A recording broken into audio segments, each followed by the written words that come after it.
La lumière est chaude, dorée, et elle a l'odeur de la victoire. Elle se déverse des lustres en cristal de la grande salle de bal du Ritz, capturant les diamants autour de mon cou et les faisant danser. Le trophée dans mes mains est lourd, solide. Un témoignage poli d'une vie que j'ai reconstruite à partir de cendres.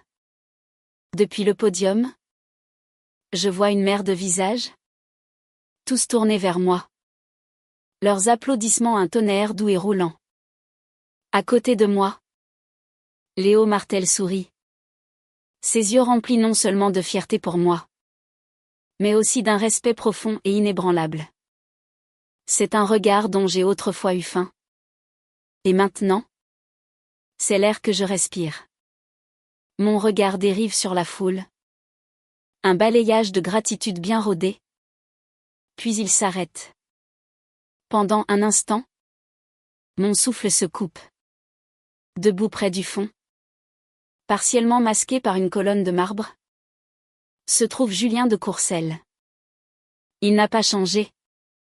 Vêtu d'un smoking impeccable, ses cheveux sombres parfaitement coiffés.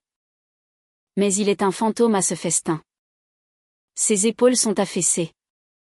Sa posture dégage une solitude si profonde qu'elle en est presque visible. Il me regarde. Son visage une toile de regret. Il regarde mon bonheur. Mon triomphe. Un monde que j'ai construit non seulement sans lui, mais malgré lui. Il regarde une vie qu'il peut voir, mais dans laquelle il ne pourra plus jamais entrer. Mon sourire reste éclatant et sincère, mais il n'est pas pour lui. Il ne le sera plus jamais. La lumière dans ma mémoire change. La chaleur dorée se dissout dans le bleu-noir froid d'une salle de cinéma caverneuse. 2 ans plus tôt. Le son du film était un rugissement lointain. Les explosions à l'écran un contrepoint sourd à la douleur creuse dans ma poitrine. J'étais assise seule dans le siège de velours rouge d'un cinéma de luxe sur les Champs-Élysées. L'odeur beurrée du pop-corn me retournant l'estomac. 1 heure plus tôt, Julien s'était penché, ses lèvres effleurant ma joue. L'odeur de son parfum coûtait un réconfort familier. Une réunion d'urgence à la Défense. Et Léa. Tu sais ce que c'est. Je suis vraiment désolée. Il avait serré ma main. Son contact léger. Presque une pensée après coup. Avant de disparaître dans l'allée. Je savais ce que c'était. Je ne le savais que trop bien. Mon téléphone, posé sur mes genoux, vibra. Ce n'était pas un texto de lui. C'était une notification d'Instagram. Une story dans le groupe des anciens élèves de HC Paris. Mon pouce bougea avec un calme étrange et détaché. Comme s'il appartenait à quelqu'un d'autre. Je cliquai. Et c'était là. La vérité. En haute résolution. La photo avait été prise à Roissy-Charles de Gaulle. Le terminal des arrivées internationales reconnaissable entre tous. Julien était là. Enveloppé dans son manteau camel préféré. Son visage gravé d'une sorte d'émotion brute et sans phare que je n'avais pas vue depuis des années. Dans ses bras, il tenait Claire Vasseur. Sa silhouette délicate. Ses cheveux blonds à halo pâle sous les dures lumières de l'aéroport. Ses mains la serraient comme s'il avait peur qu'elle ne se dissolve dans les airs. Dans une main, il tenait un bouquet de lys blanc. Leurs pétales se détachant sur la laine sombre du manteau de la jeune femme. Il la tenait comme un homme retrouvant son âme. Si l'on regardait de près, comme je l'ai fait, on pouvait voir la légère rougeur qui bordait ses yeux. La légende sous la photo était une goutte de poison. Regardez qui est de retour. Et regardez qui est venu la chercher. Certaines choses ne changent jamais. C'était posté par une ancienne camarade de promotion dont je me souvenais à peine. Et déjà, la publication récoltait une cascade de j'aime et de commentaires. Des remarques pleines d'esprit. Des émojis nostalgiques. Les fantômes numériques de notre passé commun. tous dansant sur la tombe de mon mariage. C'était la 3e fois. La dernière fois. Je n'ai pas pleuré. Les larmes s'étaient taries depuis longtemps. Je n'étais même pas surprise. Depuis 4 heures. Depuis qu'il m'avait dit qu'il avait une conférence téléphonique soudaine. Mon téléphone recevait un flux constant d'images d'un numéro inconnu. La voiture de Julien sur l'autoroute A1. Julien attendant près de la porte des arrivées. Des fleurs à la main. Une photo granuleuse de leur étreinte. Celle qui était maintenant placardée sur tout notre cercle social. J'avais un enregistrement complet. Instant par instant. De sa trahison. Je n'avais pas besoin de deviner. J'avais les preuves. Alors, quand Julien est finalement entré dans notre pentouse du Triangle d'Or juste après minuit. Son visage un masque parfait de professionnalisme las. J'étais prête. L'appartement était silencieux. Les baies vitrées montrant une ligne d'horizon parisienne scintillante et indifférente. C'était une belle cage. Et j'étais enfin prête à en forcer la serrure. Je suis tellement désolée. Eléa. Dit-il. Sa voix un murmure bas et fatigué alors qu'il desserrait sa cravate. Il jeta sa mallette sur un fauteuil en cuir. L'affaire est dans un état fragile. Je devais être là. Il s'attendait à une dispute. Il s'attendait à des larmes. Des accusations. La tempête familière de ma colère et de ma peine. Il y était préparé. Armé d'un bataillon d'excuses et de réassurances condescendantes. Il était prêt à ce que je lui demande de se rattraper. De planifier un autre dîner. De m'acheter un autre bijou en pénitence. Je levai les yeux du canapé. Mon expression placide. Je tapotai doucement le coussin de velours à côté de moi. Il s'arrêta.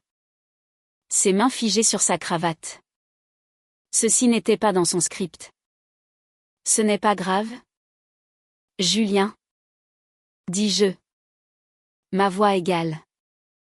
Les mots restèrent suspendus dans l'air. Étranger et dérangeant. Il était visiblement abasourdi. Il cligna des yeux. Essayant de se recalibrer. Il n'était pas habitué à cette version de moi. Il préférait la version qui criait et pleurait. La version qui était prévisible. La version qu'il pouvait gérer. Cette étrangère calme et observatrice le déstabilisait.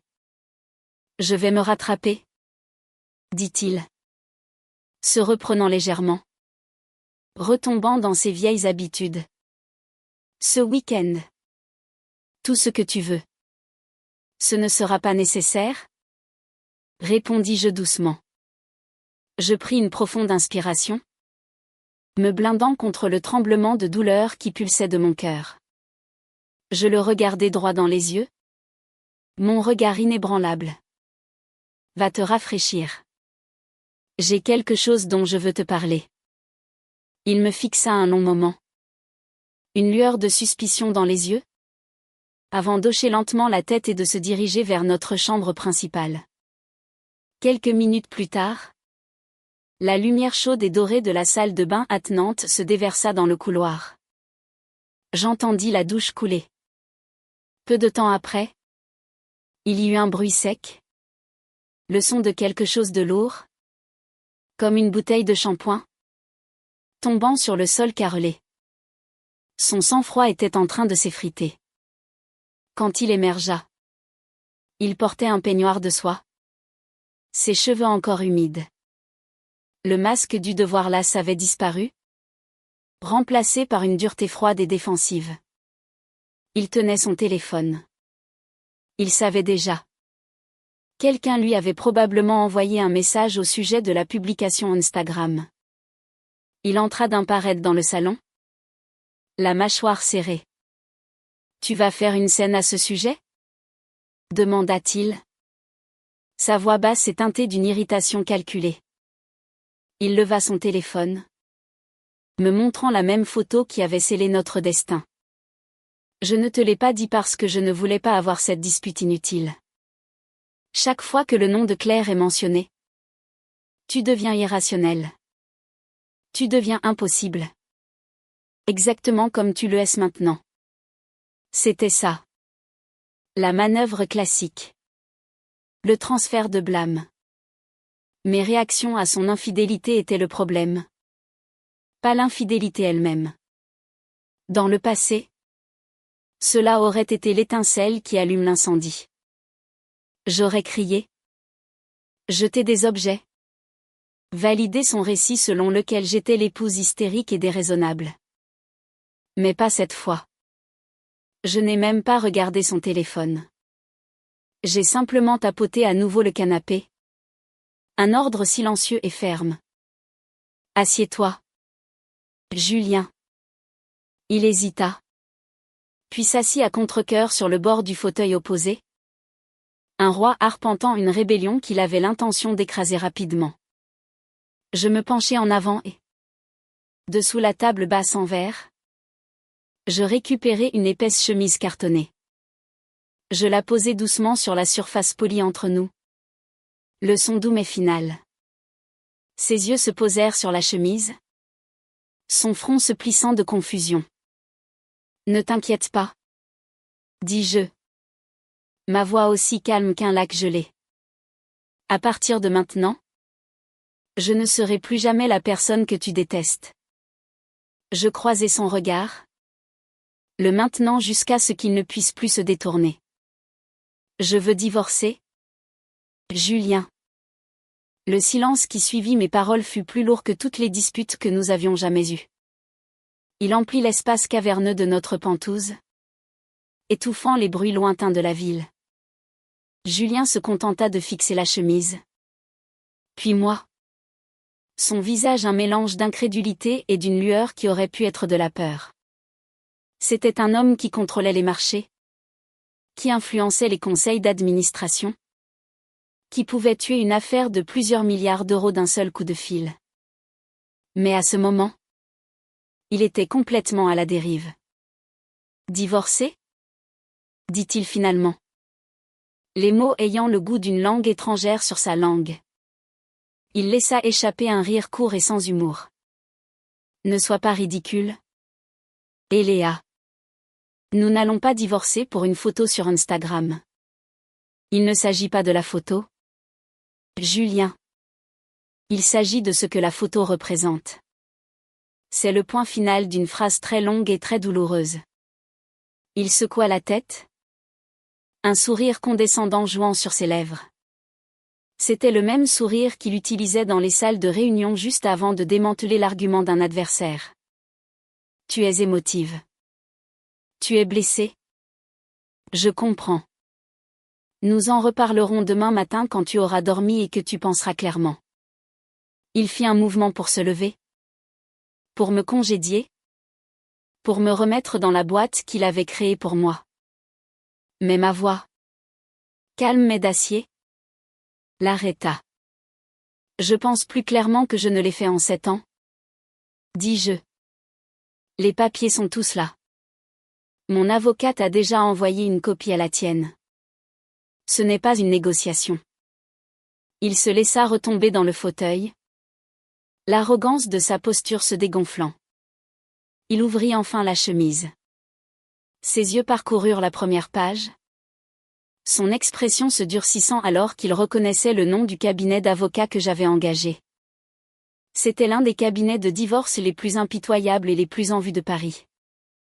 Ce n'était pas un appel à l'aide. C'était une déclaration de guerre. Tu fais vraiment ça ?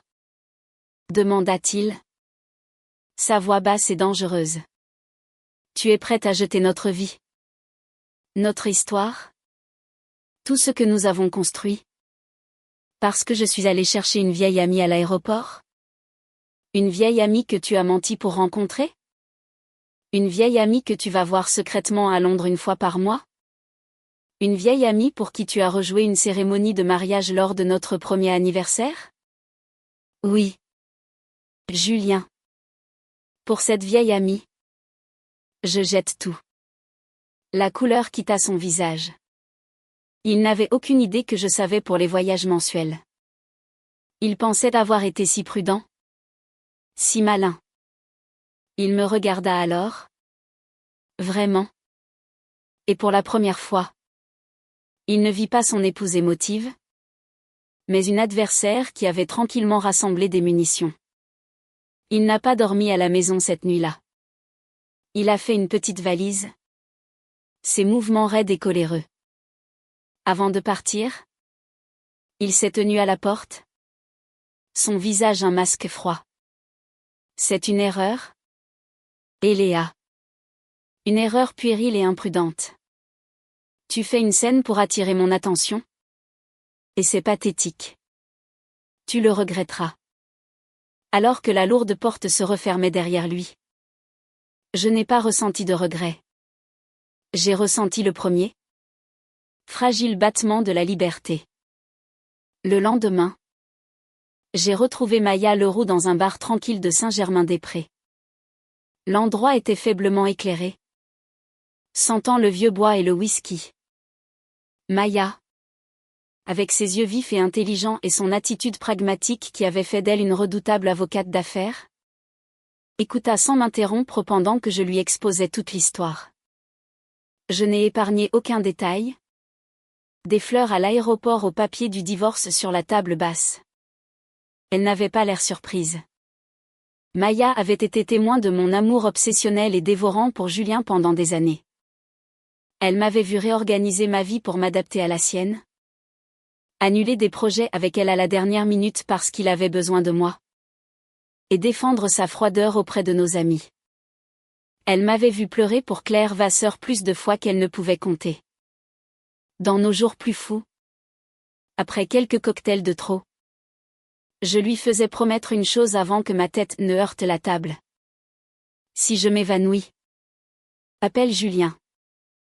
Assure-toi qu'il vienne me chercher. Le souvenir me fit grincer des dents. Quand j'eus fini. Elle resta silencieuse un long moment. Faisant tourner la glace dans son verre. Tu es sûre? Et Léa? Vraiment sûre? Demanda-t-elle. Sa voix douce mais inquisitrice.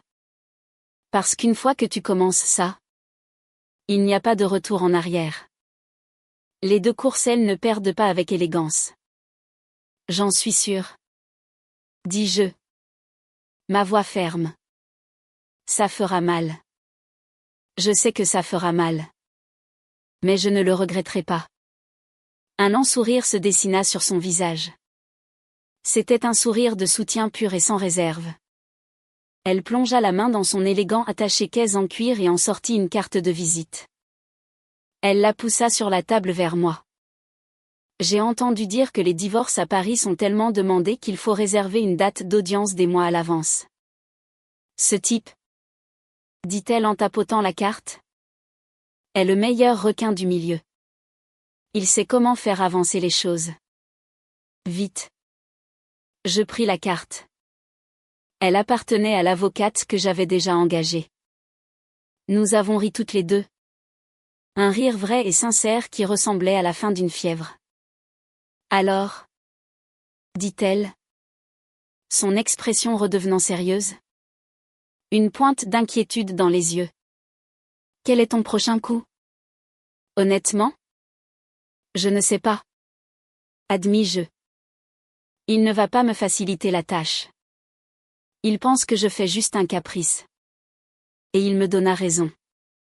La stratégie de Julien fut exactement ce que j'avais prédit, une guerre froide. Il s'installa dans le cercle privé exclusif de sa famille près du parc Monceau. Il coupa toute communication, me forçant à passer par ses avocats pour tout.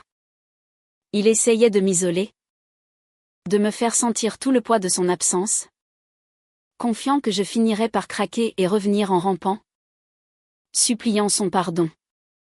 Il avait toujours été un maître du traitement silencieux.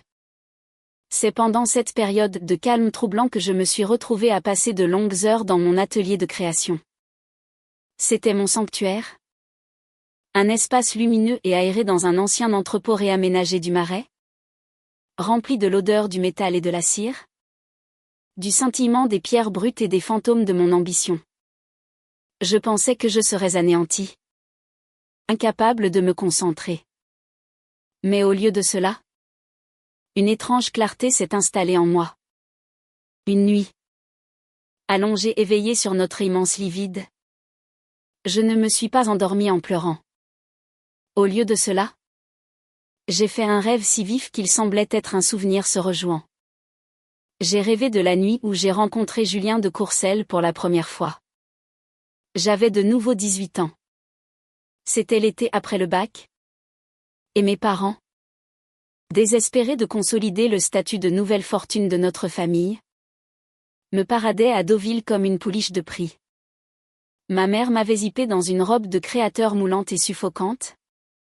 Chaque mot un rappel de mon devoir, être charmante, être belle, décrocher un mari d'une famille avec un nom qui compte. Je me sentais comme une marchandise, trimballée d'une fête fastueuse à l'autre. Cette nuit-là, lors d'un gala organisé par un magnate de la banque, je n'en pouvais plus. Pendant que mes parents socialisaient, je me suis éclipsée dans une salle de bain d'invités. J'ai enlevé la robe contraignante et j'ai enfilé le simple t-shirt blanc et le jean que j'avais caché dans mon sac. Je me sentais comme une princesse s'échappant de la tour. Je suis sortie par une porte dérobée et j'ai commencé à descendre la longue allée sinueuse, pensant que je faisais une grande évasion vers un avenir inconnu et brillant. J'avais oublié que la fête avait lieu dans un domaine privé sur une colline. En 20 minutes, dans mes fragiles ballerines, la princesse Barbie était sur le point de s'évanouir d'épuisement. Juste au moment où j'allais abandonner et m'asseoir sur le trottoir, une voiture noire et élégante s'arrêta à côté de moi. La vitre se baissa, révélant un jeune homme aux yeux sombres et intenses et à la mâchoire si nette qu'elle aurait pu couper du verre. Julien de Courcelles. Même à l'époque, nous étions tous les deux notoires dans nos cercles respectifs. J'étais connu pour vouloir désespérément un mariage avantageux. Il était connu pour être amoureux d'une fille pauvre que sa famille n'approuverait jamais. À ce moment-là, nous regardant de part et d'autre de la fracture sociale, nous étions les deux faces d'une même fausse pièce de monnaie. Deux prisonniers des circonstances. Nous avons fait quelque chose de fou cette nuit-là. Nous avons conduit jusqu'à Étretat, acheté de la bière bon marché dans une supérette et nous sommes assis sur la plage, parlant jusqu'au lever du soleil. Nous avons parlé d'art, de nos rêves, du poids étouffant des attentes de nos familles. Pour la première fois, je me suis sentie vue. Quelqu'un a pris une photo de nous cette nuit-là. Un cliché granuleux et romantique qui a fini par devenir viral dans notre petit monde insulaire. Et voilà. Dans un brouillard d'air salin et de rébellion adolescente, nous étions officieusement fiancés. Notre mariage a commencé comme un partenariat de convenance. J'étais son bouclier parfait et socialement acceptable, lui permettant de poursuivre sa liaison à distance avec Claire, qui avait déménagé à Londres pour poursuivre une carrière d'actrice. En retour, il était mon tampon contre la pression incessante de ma famille, me donnant le temps et l'espace pour enfin aller dans une école de design et poursuivre ma vraie passion. Nous trois, d'une manière étrange et tacite, coexistions. Mes créations étaient même inspirées par la romance douce amère dont j'étais témoin de loin. Le changement a été subtil. Il a commencé après que Claire, sous la pression de la redoutable mère de Julien, a épousé quelqu'un d'autre à Londres. Julien a été un fantôme pendant des mois, perdu et sans but. Mais même dans son propre chagrin, il n'a jamais oublié de prendre soin de moi. C'est lui qui s'est présenté, chéquier à la main, lorsque les investissements imprudents de mon père ont failli ruiner notre famille. Et c'est lui qui a tenu tête à ma mère, sa voix comme de la glace, lorsqu'elle a essayé de me forcer à conclure un accord commercial qui m'aurait obligé à abandonner mon atelier. Ce jour-là, je l'ai regardé, cet homme brisé et magnifique qui avait encore trouvé la force de me protéger. Et j'ai dit, Julien, peut-être devrions-nous essayer. Pour de vrai. Il avait souri. Une torsion triste et amère de ses lèvres. Tu veux me courir après maintenant? Et Léa? J'avais hoché la tête. Et à partir de ce jour? Je suis devenue son ombre. J'ai créé des occasions infinies pour que nous soyons ensemble. J'ai appris sa commande de café. Ses restaurants préférés. La marque de chemise qu'il portait. Je lui ai écrit des lettres. Une fois. Lors d'un voyage avec des amis. Je me suis tenue au camp de base de l'Everest et j'ai crié mon amour pour lui dans le vent. Je n'ai jamais envisagé d'abandonner. Jusqu'à notre premier anniversaire de mariage. Le jour où j'ai découvert que lui et Claire, lors d'un de ses voyages d'affaires, avaient tenu une cérémonie privée dans une petite chapelle anglaise, échangeant des alliances et des vœux devant Dieu. Son excuse était si absurde qu'elle en était presque brillante. Le mari de Claire était trop occupé pour assister à leur propre cérémonie religieuse. Le lieu était réservé. Ça aurait été un gâchis. Ça ne signifiait rien? Et Léa? Si ça signifiait quelque chose, ne m'aurait-elle pas épousé? Je l'ai oublié. Je te le promets. Et moi? Aveuglé par l'amour et un besoin désespéré de le croire? J'ai choisi de lui faire confiance. Je te crois? Avais-je murmuré cette nuit-là? Blotti contre lui. Je te crois quand tu dis que tu m'aimes. Alors je vais te donner 3 chances. 3 erreurs. Après la 3e? Que tu le veuilles ou non. C'est fini entre nous. Il avait accepté. Confiant que cela n'arriverait jamais. La notification du cabinet de mon avocate a retenti sur mon téléphone, me ramenant au présent. C'était un email de l'équipe juridique de Julien. Il rejetait formellement la demande de divorce. Il proposait une thérapie de couple à la place. La guerre avait officiellement commencé. Les semaines qui suivirent furent une masterclass en guerre psychologique. Julien refusait de me parler directement, communiquant uniquement par des emails laconiques envoyés par son requin d'avocat. Un homme nommé Marcus Thorne dont la spécialité était d'user ses adversaires avec des requêtes procédurales interminables et triviales. Il demandait des documents financiers que j'avais déjà fournis. Il contestait la validité de notre contrat de mariage. Un document sur lequel Julien lui-même avait insisté. C'était une stratégie d'usure, conçue pour épuiser mes ressources et ma détermination.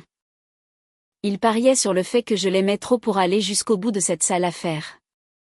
Il croyait que toute mon identité était liée au fait d'être Madame de Courcelles. Pendant longtemps, il avait eu raison. Mais quelque chose s'était brisé en moi cette nuit-là au cinéma. Les fondations de mon amour, déjà criblées de fissures, s'étaient finalement effondrées. Je passais mes journées dans un étrange état de double concentration. Dans le bureau de mon avocate, j'étais une générale froide et calculatrice, examinant des documents et planifiant mon prochain coup avec Maya et mon équipe juridique. Mais dans mon atelier, j'étais une artiste redécouvrant sa voix. La douleur, au lieu de me paralyser, se transformait en carburant. Mes créations devinrent plus audacieuses, plus tranchantes, imprégnées d'une énergie défiante qui leur manquait auparavant. Le groupe de discussion des anciens élèves, la source originelle de ma douleur, est devenu mon champ de bataille. Il bruissait de la nouvelle du retour de Claire et du prochain gala des anciens. Tout le monde spéculait, colportait, prenait parti. Je savais que Julien serait là. Je savais que Claire serait à son bras. C'était la scène parfaite pour notre première confrontation publique.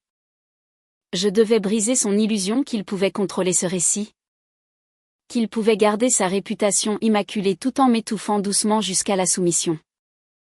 La réunion se tenait dans un espace d'entrepôt rénové et branché dans le marais, tout en briques apparentes et en éclairage industriel chic. L'air était épais de l'odeur de parfum cher et du son des rires forcés. Je suis entrée seule, vêtue d'une robe noire austère, à la fois élégante et sévère. J'ai senti une centaine de paires d'yeux sur moi. J'ai entendu les chuchotements onduler dans la foule à mon passage. Je les ai ignorés, mon regard balayant la salle jusqu'à ce que je les trouve. Ils se tenaient près du bar. Un couple parfait et tragique tout droit sorti d'un roman. Julien était incroyablement beau dans un costume sombre, et Claire était éthérée dans une robe blanche et fluide. Elle s'accrochait à son bras. Son expression un mélange délicat de vulnérabilité et de triomphe. Ils étaient entourés d'un petit cercle d'admirateurs, de vieux amis suspendus à leurs lèvres. Je ne les ai pas approchés. Je suis simplement allée au bar. J'ai commandé une coupe de champagne et j'ai attendu. Je devais voir comment ils allaient jouer ça. Le premier mouvement est venu de Claire. Elle s'est excusée auprès du groupe et s'est dirigée vers le couloir menant aux toilettes, son chemin croisant délibérément le mien. Le couloir était étroit. Un goulot d'étranglement de personnes. Ce n'était pas un endroit pour une conversation privée? Ce qui était précisément la raison pour laquelle elle l'avait choisi. Éléonore, dit-elle. Sa voix un doux murmure haletant. Elle alluma une cigarette fine. Un geste d'une nonchalance étudiée. Tu fais une telle scène avec ce divorce. Tu n'as pas besoin de le forcer à choisir. Tu sais. Parce que quoi qu'il arrive, tu seras toujours celle qui perd. Ses yeux, d'un bleu pâle de myosotis, étaient remplis d'une pitié froide et condescendante. Ça fait 7 ans. N'as-tu pas encore compris ta place? Ma main se resserra sur le pied de ma coupe. Une réplique chaude et furieuse monta à ma gorge. Mais avant que je ne puisse parler, je vis Julien s'approcher derrière elle. Son attitude entière changea en un instant. Le masque de provocation froide fondit, remplacé par un masque de fragilité angélique. La vitesse de sa transformation était à couper le souffle. Elle tendit la main et attrapa mon bras. Sa prise étonnamment forte. Madame de Courcelles. Et Léa. Vous avez mal compris. Plaida-t-elle. Sa voix maintenant tremblante et chargée de larmes. Il n'y a rien entre Julien et moi. Ce qui s'est passé à l'époque, c'était il y a si longtemps. Je ne savais pas que vous vous y accrochiez encore. Ses yeux s'emplirent de larmes, scintillant sous les lumières tamisées. Je ne suis revenue que pour voir ma famille. Si vous voulez que je parte, je partirai. Juste. Pas ce soir. S'il vous plaît. Accordez-moi cette petite dignité. Je veux juste un repas avec mes vieux amis. J'étais si abasourdie par sa performance que j'en restais momentanément sans voix. Et dans ce moment d'hésitation, Julien arriva.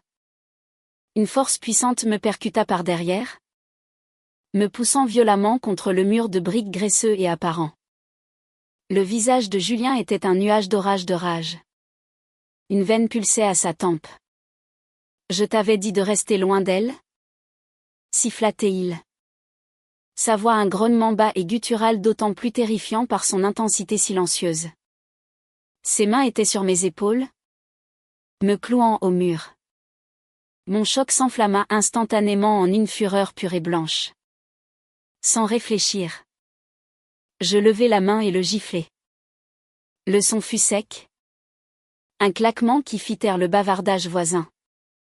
Avant qu'il ne puisse réagir, je le giflai à nouveau. De l'autre main. Plus fort cette fois. 2 marques rouges fleurirent sur son visage parfait et ciselé. Il me regarda, complètement abasourdi. Je pointai un doigt tremblant sur Claire, qui se recroquevillait maintenant théâtralement derrière lui. Ma voix était basse, mais chaque mot était une fléchette à pointe d'acier. Si je la frappe, c'est une agression. Mais toi, Tu es mon mari. Ce gâchis. Tout ça. A commencé avec toi. Je croisai le regard choqué de Julien. Alors à partir de maintenant? Chaque fois qu'elle me provoquera. Je te frapperai. Voyons voir combien de gifles ton joli visage peut supporter. Sur ce. Je plongeai la main dans ma pochette. En sortis une copie pliée et notariée de la demande de divorce. Et la lui jetai à la poitrine. Les papiers voltigèrent sur le sol sale entre nous. Je suis venu ici pour te signifier ça. Arrête de jouer ton petit mélodrame. Je me suis retournée et je suis partie. Le dos droit. La tête haute. Les laissant figés dans leur tableau de choc et d'humiliation. Je suis allée directement voir le directeur du restaurant. Lui ai glissé 500 € en espèces. Et j'ai demandé les images de la caméra de sécurité du couloir. 1 heure plus tard, le fichier vidéo était dans ma boîte de réception. Je l'ai immédiatement transféré à un seul destinataire, Gauthier de Courcelles. Le grand-père de Julien. Le patriarche de la famille. Un homme qui valorisait la dignité et le contrôle par-dessus tout. Je n'ai pas attendu les retombées. J'ai quitté la fête. Suis monté dans ma voiture et j'ai conduit. Non pas vers le Penthouse vide, mais vers le petit appartement de 3 chambres dans un quartier calme de Paris que ma vieille nounou m'avait laissé dans son testament. C'était mon sanctuaire secret. Le seul endroit qui était entièrement à moi. Intact par Julien ou la famille de Courcelles. Chaque recoin contenait des souvenirs. Mais c'étaient mes souvenirs. De nuits tardives à dessiner. De célébrations de petites victoires avec Maya. D'être juste et Léa. Pendant un temps. Après que nous nous soyons mis ensemble pour de vrai. Cet endroit avait aussi contenu des souvenirs de nous. Il m'avait tenu sur le petit canapé et avait murmuré que l'éternité était trop longue. Mais qu'une vie d'amour serait suffisante. Il avait dit qu'il m'aimait. Je l'avais cru. Maintenant, cette vie ressemblait juste à un autre de ces mensonges bon marché produits en série et vendus aux masses. Une blague avec une chute terrible. De retour dans mon propre espace. Entouré de mes propres affaires. J'ai enfin commencé mon vrai travail. J'ai ouvert mon ordinateur portable et j'ai commencé à chercher des informations sur Claire Vasseur. Nous avions été dans le même programme de design de bijoux à HEC avant que je ne parte. Mais après 7 ans d'absence, elle avait pivoté. Elle était maintenant comédienne de théâtre. Ayant commencé dans de petits théâtres de la rive gauche. Elle s'était bâtie une modeste réputation.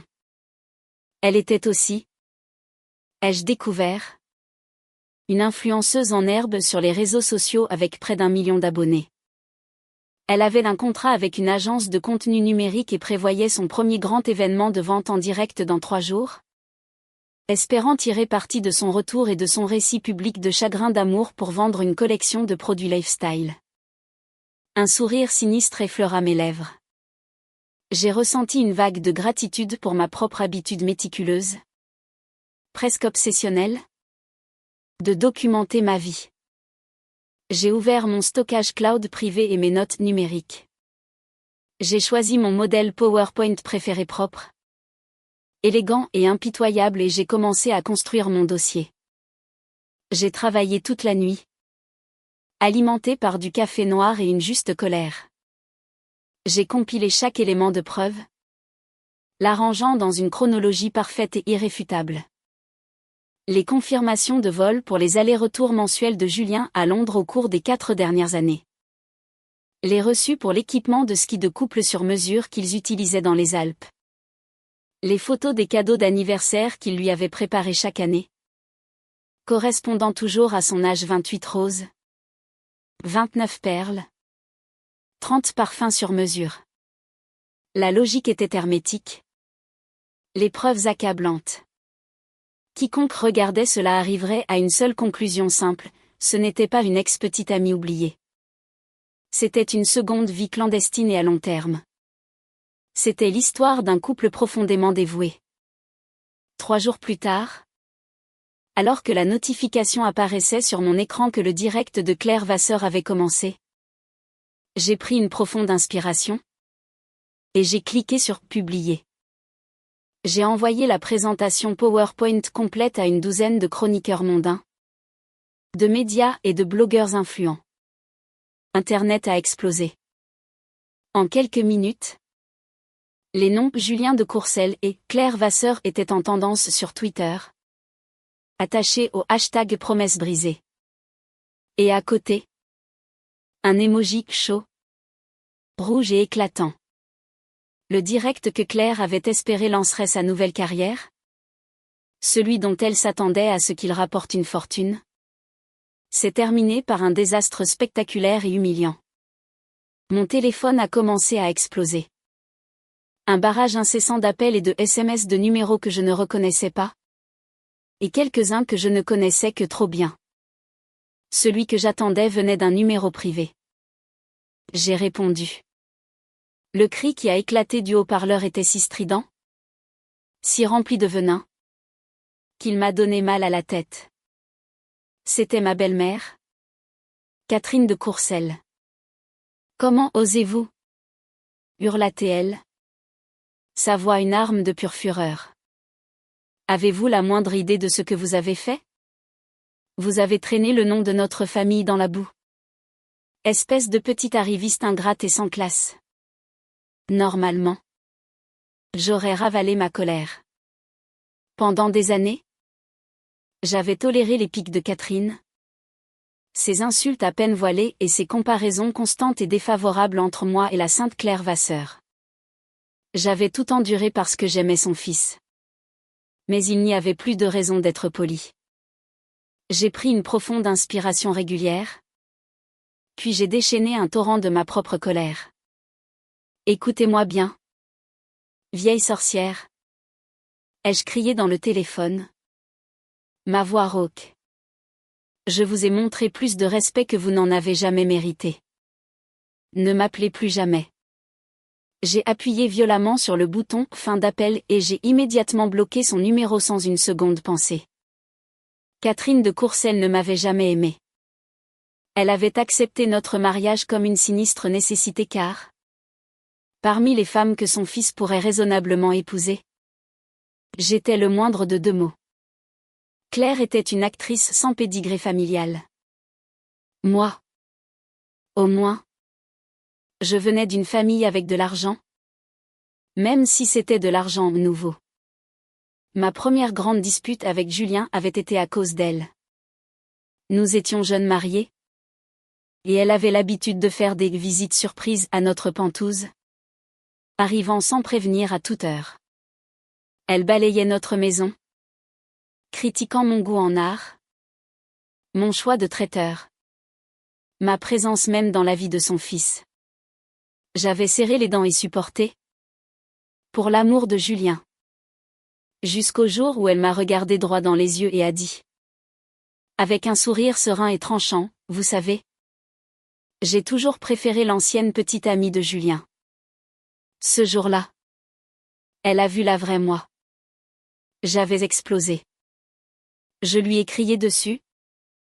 Je l'ai maudite. Et je l'ai physiquement chassée de ma maison, lui lançant un coussin décoratif dans le dos alors qu'elle battait en retraite.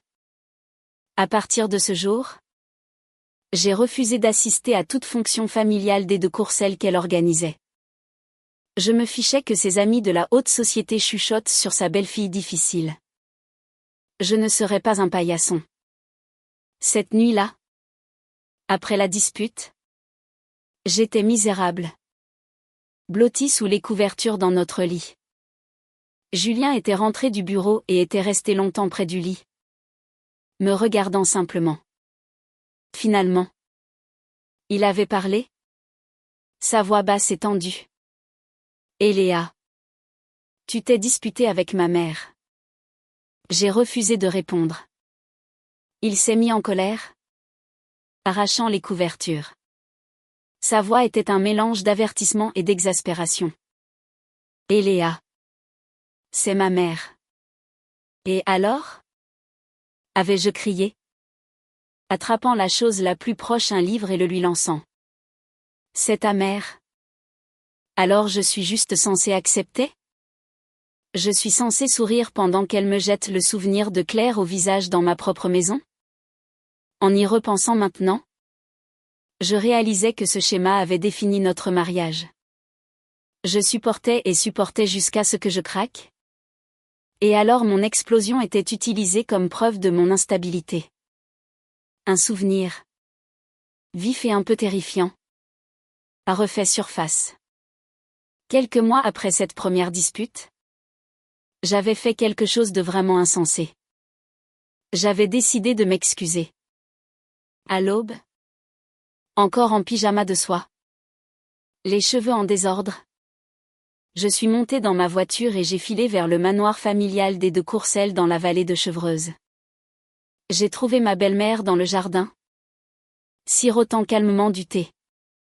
J'ai attrapé une petite truelle pointue dans le panier du jardinier. La brandissant de manière menaçante, j'ai attrapé Catherine par le bras, les traîner jusqu'à ma voiture et les pousser sur le siège passager. J'ai écrasé l'accélérateur, les pneus crissant alors que je quittais son allée parfaitement entretenue pour m'engager sur l'autoroute, en direction de l'aéroport. Vous le regrettez, n'est-ce pas? Avais-je crié par-dessus le rugissement du moteur? Les yeux fous. Très bien. Je vous emmène à Roissy tout de suite. Je vous achète un billet. Vous pouvez aller inviter votre précieuse Claire à revenir vous-même. Elle était figée sur son siège, les jointures blanches alors qu'elle s'agrippait à la poignée au-dessus de la porte. Elle essayait de garder son sang-froid, mais sa voix tremblait. Je suis désolée. J'avais tort. Je l'ai presque amenée au terminal des départs avant que ma rage ne s'apaise et que je la laisse partir. Après cet incident, ma réputation au sein du clan de Courcelles était scellée. J'étais l'épouse hystérique, mesquine, jalouse. Je m'en fichais. Je savais une chose avec certitude, personne ne me marcherait plus jamais sur les pieds sans en payer le prix. Julien m'a appelé quelques minutes après sa mère. Je pouvais entendre l'épuisement dans sa voix avant même qu'il ne prononce un mot. La ligne est restée silencieuse un long moment. Une confrontation tendue et remplie de parasites. Finalement, il a soupiré. Un son qui semblait traverser le téléphone et exercer une pression physique sur moi. Puis il a utilisé le nom qu'il n'utilisait que lorsqu'il essayait de me calmer. Sa voix douce et trompeusement gentille. Eléa. Arrête ça. D'accord? Ne rends pas les choses plus compliquées. Au moment où il a utilisé ce surnom intime et tendre, quelque chose en moi s'est mis au point. Julien de Courcelles ne m'avait jamais vraiment respecté. Ni dans notre mariage, ni maintenant. Il croyait toujours que ma demande de divorce, ma divulgation publique de ses secrets, tout cela n'était qu'une manœuvre élaborée et désespérée pour le retenir. Mon amour pour lui avait été si absolu, si total, qu'il l'avait pris pour acquis, se prélassant dans sa chaleur sans jamais craindre de le perdre. Je suis restée silencieuse longtemps, réfléchissant. Puis j'ai parlé. Ma voix calme et délibérée. Tu dois être si fier de toi. Julien. Tu as ton premier amour tragique à tes côtés. Et une épouse légale et dévouée qui se bat comme une diablesse pour te garder. Une femme qui t'attend d'un côté du monde. Et une autre que tu appelles maison de l'autre. On ne peut pas être aussi sale et aussi sans vergogne en même temps. J'ai dû enfin. Vraiment. Le mettre en colère. Quand il a parlé à nouveau, sa voix était teintée d'un sarcasme amer et condescendant. Eléa. Je peux te garantir une chose. La position de Madame de Courcelles sera toujours la tienne. Quoi qu'il arrive, je rentrerai toujours à la maison vers toi. Alors arrête d'être obsédé par Claire. As-tu la moindre idée des problèmes que tu lui as causés? Tu nous rends tous les deux fous. J'ai ri. Un son froid et sec. Et en quoi est-ce mon problème? Être ridiculisé par vos anciens camarades de classe? Être traîné dans la boue par les internautes? N'avez-vous pas provoqué tout ça vous-même? Je ne vais plus rester là à vous regarder parader votre grand amour sous mon nez, pour ensuite exploser de désespoir quand je suis poussé à bout. Non. Julien. Cette fois, je m'assure qu'elle soit marquée au fer rouge comme une maîtresse bas de gamme et pathétique dès le début. Je m'assurerai qu'elle ne gagnera jamais un seul centime en utilisant ton nom. Nous sommes tombés dans une impasse. Une guerre froide de silence et de manœuvres juridiques. Pour me contrarier, il a redoublé d'efforts. Il a commencé à apparaître avec Claire à toutes les grandes fêtes et événements caritatifs. Un front uni. Elle était sa plus un nom officiel? Sa compagne silencieuse et belle. Ils étaient éblouissants ensemble. Une image d'amour défiant. Quelques-uns de nos amis communs ont essayé d'intervenir, de jouer les pacificateurs. L'une d'elles, une femme nommée Olivia, m'a appelé. Sa voix pleine de supplications sincères. Et Léa. Ce n'est pas ce que tu crois, avait-elle dit. Ils ne sont pas ensemble. C'est juste que leur rupture a été si traumatisante. Ils ont des problèmes non résolus. Et Claire a eu la vie si dure. Son premier mariage s'est terminé, la laissant avec un jeune enfant et rien d'autre. Elle essayait juste de gagner un peu d'argent pour subvenir aux besoins de son fils. Et maintenant, à cause de toi, elle doit payer une énorme amende pour rupture de contrat. Julien est une perle rare. Et Léa, sois plus magnanime. Ne rends pas les choses si difficiles pour tout le monde. Je l'ai coupé. Olivia, si tu veux être médiatrice, pourquoi n'irais-tu pas convaincre Julien de signer les papiers du divorce pour que nous puissions mettre fin à tout ça à l'amiable? Et j'espère que ton mari trouvera une âme sœur comme celle de Julien. Elle a éclaté en une série d'injures et j'ai raccroché, supprimant son numéro de mes contacts. Les lignes étaient tracées. Et je voyais clairement qui étaient mes vrais amis. Alors que les fêtes de fin d'année approchaient, les traditions notoirement compliquées de la famille de Courcelles ont commencé à faire surface. Le dîner annuel de la Saint-Sylvestre en famille était une obligation. Je n'avais aucune intention d'y aller. Mais Gauthier de Courcelles, le grand-père de Julien, m'a appelé personnellement. Sa voix était frêle mais ferme. Par respect pour lui. La seule personne de cette famille qui m'avait toujours montré de la gentillesse. J'ai serré les dents et j'ai accepté d'y aller.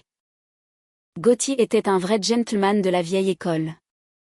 À notre mariage chaotique et précipité, une cérémonie que la plupart des de Courcelles avaient snobée à cause du comportement tapa accent grave l'œil de ma famille, il avait été l'un des rares à rester jusqu'à la toute fin. Je me souvenais de lui fredonnant la marche nuptiale. Ses vieux yeux pétillants alors qu'il souriait et nous applaudissait. Le destin a voulu que ma voiture s'arrête devant le manoir familial au même moment que celle de Julien.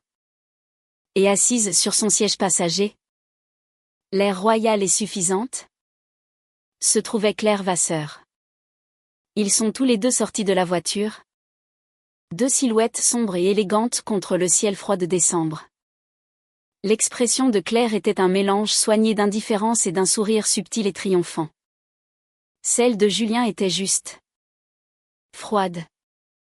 Il a posé une main douce sur le bas de son dos, se penchant pour lui murmurer quelque chose à l'oreille. Ils formaient une composition parfaite. Une peinture d'intimité conspiratrice. Mon arrivée ressemblait à une intrusion maladroite. Une cinquième roue du carrosse venant gâcher leur moment privé. Mais j'en avais fini d'être l'intrusion polie et importune. Je me suis précipité vers eux. Mes talons claquant comme des coups de feu sur l'allée pavée. Avant que l'un ou l'autre ne puisse réagir, j'ai attrapé une poignée des cheveux blonds parfaitement coiffés de Claire et j'ai tiré sa tête en arrière. Violemment. La famille de Courcelles doit être en déclin. Ai-je craché? Ma voix dégoulinant de mépris. Il laisse même entrer les chats de gouttière par la porte d'entrée maintenant. Claire laissa échapper un léger gémissement et s'affaissa contre Julien, les yeux écarquillés et remplis de larmes non versées.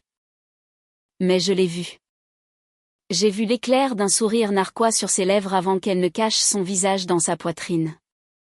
C'était pour mes yeux seulement. Le visage de Julien devint d'un rouge sombre et furieux.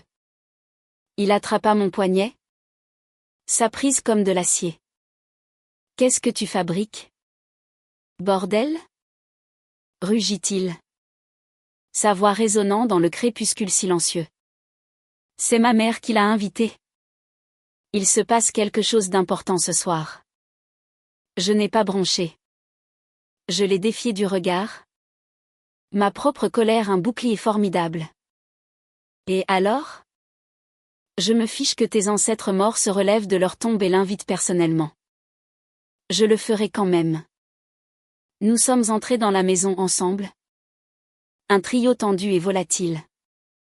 Julien, effrayé de ce que je pourrais faire ensuite, se positionna comme un bouclier humain entre moi et Claire.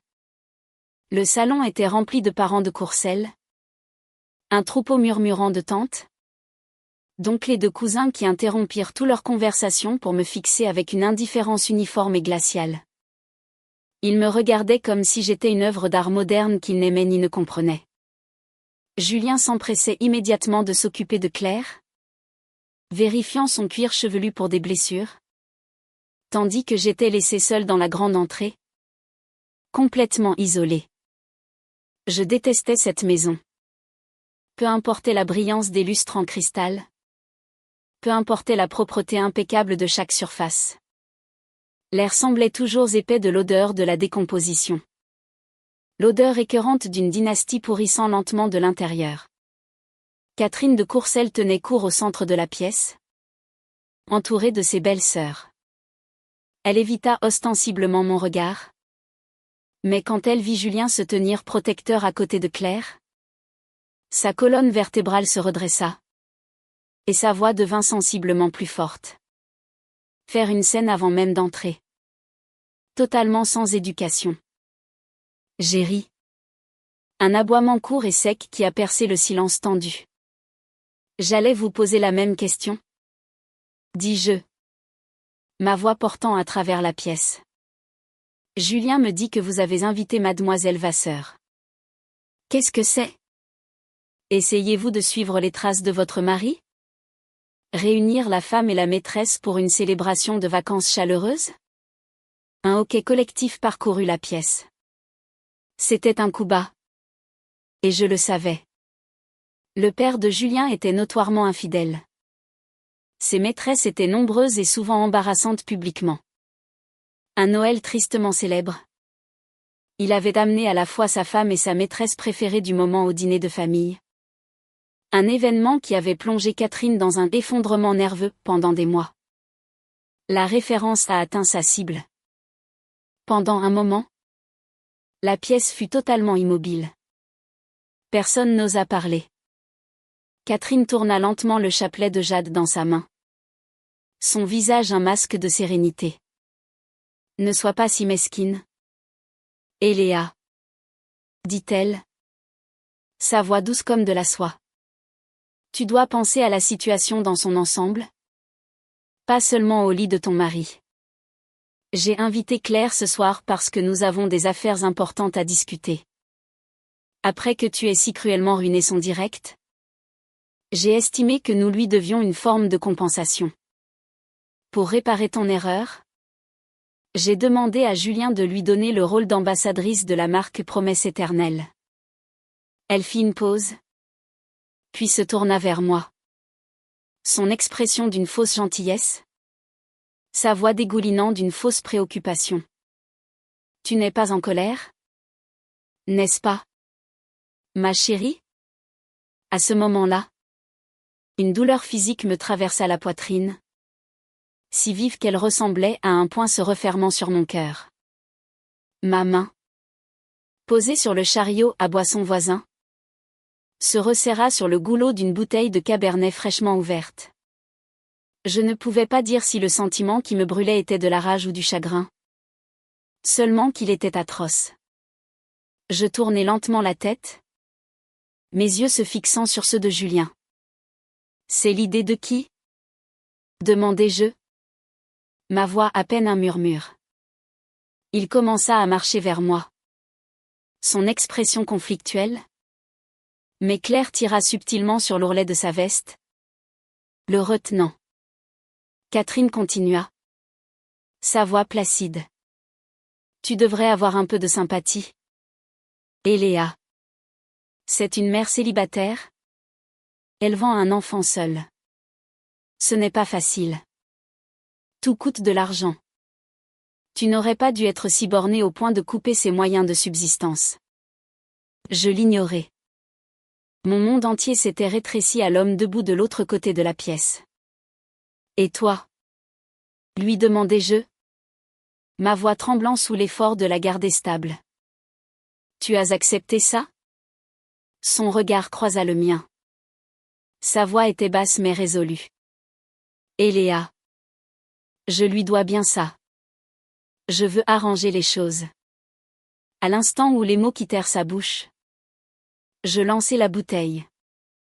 Elle vola dans les airs en un arc cramoisi parfait et se brisa contre le mur à quelques centimètres de sa tête. Une femme cria. Le vin explosa comme du sang contre le papier peint en soie pâle. Des éclats de verre vert foncé tombèrent en pluie sur le tapis perçant hors de prix. Pendant une fraction de seconde, personne ne put dire si le rouge qui tachait sa chemise blanche impeccable était du vin ou du sang. La haine en moi éclata. Tout le monde dans cette pièce savait ce qu'était Promesse éternelle. C'était la petite marque de bijoux de niche sous l'égide de l'entreprise de Courcelles. Son nom, Promesse éternelle, évoquait un amour intemporel, explorant sans cesse de nouvelles possibilités. C'était le cadeau de mariage de Julien pour moi. Toute la marque était construite sur notre histoire d'amour. Et maintenant, il l'utilisait pour honorer son premier amour. Sa mère l'utilisait comme une arme pour m'humilier. À cet instant, toute ma stratégie a changé. Un divorce à l'amiable ? Oubliez ça. J'ai essuyé mes paumes moites sur ma robe. Je me suis souvenu que grand-père Gauthier m'attendait toujours à l'étage. J'ai pris une profonde inspiration tremblante, me recomposant. Je me suis approché de ma belle-mère. Un calme étrange s'installant en moi. J'ai tendu la main et j'ai doucement ajusté son châle en cachemire légèrement de travers. Ma voix était douce, presque suave. Mère, vous savez que je ne crois pas qu'il faille frapper ses aînés. Ce n'est pas poli. Mais vous semblez si déterminée à me provoquer. Que dois-je faire ? J'ai fait une pause, laissant la question en suspens. Je devrais simplement frapper votre fils à la place. J'ai déjà dit la même chose à mademoiselle Vasseur. Vous frappez. Ou la frapper elle. Est un crime. Mais le frapper lui. C'est juste une affaire domestique. Je me suis penché plus près, ma voix tombant à un murmure conspirateur. J'espère que vous vous en souviendrez. Ça devient si lassant de devoir me répéter. Je pouvais sentir son corps trembler légèrement sous ma main. La foule de parents a commencé à murmurer, critiquant mon manque de respect, mon audace. La femme d'un cousin, une femme de Hong Kong qui avait épousé un membre de la famille, a pris la parole dans son anglais accentué. Cette fille est à la fois féroce et stupide. Les hommes sont tous des salauds. Tu les utilises. Tu n'as pas besoin de les aimer. Celui-là, dit-elle en désignant Julien, est plus bête qu'un cochon. Tu penses que tu peux le changer ? Elle se pencha en avant. Le grand-père t'aime bien. Fais juste un bébé. Alors tout le monde dans la famille sera heureux. Mes yeux brûlaient de larmes non versées. Je lui ai adressé un sourire amer. Avant de décider de divorcer, cette même pensée m'avait traversé l'esprit. Mais ensuite, je me souvenais de notre certificat de mariage, toujours posé sur ma coiffeuse. Julien avait été si occupé à l'époque. Nous n'avions jamais eu de vraie lune de miel ni de séance photo de mariage. Il s'en était senti si coupable, me tenant dans ses bras et murmurant des excuses sans foi. Je me souvenais de lui assis sous la douce lumière de la lampe, ses lunettes perchées sur son nez, écrivant méticuleusement à la main chacune de nos invitations de mariage. Peut-être était-ce parce que l'amour avait été si réel que je ne pouvais supporter ses fissures. Je ne pouvais pas simplement colmater les ruines et prétendre que c'était un palais. Je suis montée voir grand-père Gauthier. Sa santé était mauvaise depuis le début de l'hiver, et il descendait rarement. La gouvernante lui avait déjà raconté ce qui s'était passé. Il m'a regardé. Un lent sourire satisfait se dessinant sur son visage ridé. Il a hoché la tête en signe d'approbation. Bonne fille. Tu sais te défendre. Il a pressé plusieurs choses dans mes mains. Une épaisse enveloppe d'argent liquide. Plusieurs bijoux anciens et exquis de sa collection privée. Les titres de propriété de quelques biens enregistrés à son nom. Je les regardai directement. Êtes-vous sûr de vouloir me les donner? Je suis sur le point de divorcer de Julien. Si vous me les demandez plus tard, je ne les rendrai pas. Il a éclaté d'un rire chaleureux. Ses vieux yeux s'embrumant. Qu'est-ce que cela a à voir avec lui? C'est pour toi. Je sais qu'il t'a fait du tort. Et je sais que de toutes mes petites filles par alliance, c'est toi qui m'as le mieux traité. Il a soupiré, sa voix pleine d'une profonde tristesse. Je regrette seulement que vous ayez une destinée commune, mais pas de destin pour rester ensemble. Il a regardé au-delà de moi, comme s'il voyait un fantôme du passé. Je m'en souviens si clairement. Le jour où vous vous êtes mariés. Ses yeux brillaient. Il ressemblait exactement au garçon que je me souviens de son enfance. Il est venu me voir, rougissant, et m'a dit qu'il épousait la fille qu'il aimait le plus au monde. Il m'a regardé de nouveau, ses yeux pleins d'une affection douloureuse. Eléa. Je suis un vieil homme. Je ne peux plus les contrôler. Je ne peux qu'utiliser ces choses pour te souhaiter bonne chance pour ton avenir. J'avais résisté aux insultes de ma belle-mère. J'avais balayé les provocations de Claire. Mais les mots doux de grand-père Gauthier, sa gentillesse sincère, ont brisé mon sang-froid. Un sanglot s'est échappé de mes lèvres, puis un autre. J'ai pleuré, de sanglots laids et haletants, jusqu'à ne plus pouvoir respirer. Pourquoi ai-je suffoqué? Le mot arraché de mon âme. Pourquoi en sommes-nous arrivés là? Il m'a doucement tapoté la tête. Son contact frêle mais réconfortant. Sa voix était un grondement bas et régulier. Ce n'était pas le bon. Mon enfant. Ne pleure plus pour lui. L'annonce officielle de Claire Vasseur comme nouveau visage de promesse éternelle a été programmée pour un impact maximal. Elle a été faite le soir du Nouvel An. Alors que l'horloge sonnait minuit et que les feux d'artifice explosaient au-dessus de la scène, tous les principaux panneaux d'affichage numérique de Paris ont simultanément basculé sur une image massive et lumineuse de Claire. Elle portait le collier signature de la marque, son expression d'une beauté sereine et triomphante. Un internaute sur un forum populaire a posté une capture d'écran, demandant « Alors la vraie femme a perdu après tout ?» En utilisant un compte anonyme, j'ai posté une réponse simple de 2 mots, « Je me bats ». Ces 2 mots sont devenus viraux. Je me bats, c'est hissé au sommet des sujets tendances. Les gens ont inondé les pages des réseaux sociaux de promesses éternelles de commentaires. Je ne peux même pas la détester. Sa ténacité est inspirante. Si j'avais la moitié de son esprit combatif, je serais PDG de mon entreprise maintenant. Elle veut continuer à vendre? Voyons combien de temps ça dure. La campagne que j'avais involontairement lancée avec mon histoire d'amour sincère pour promesse éternelle se retournait maintenant contre elle. Sous mon mandat, j'avais créé le Fonds Promesse. Une fondation qui reversait une partie de tous les bénéfices pour soutenir les femmes en difficulté. Maintenant, des milliers de femmes qui avaient acheté les bijoux parce qu'elles croyaient en ce message ont commencé à prendre ma défense. Elles ont pris d'assaut les directs promotionnels de Claire, inondant les commentaires de messages de protestation contre la nouvelle ambassadrice de la marque. Je ne sais pas si c'était un coup de communication calculé ou l'idée de Claire elle-même, mais elle a géré le contre-coup avec un génie manipulateur. Pendant une diffusion, elle a fait semblant de lire accidentellement l'un des commentaires les plus durs à voix haute. Ses yeux se sont immédiatement remplis de larmes.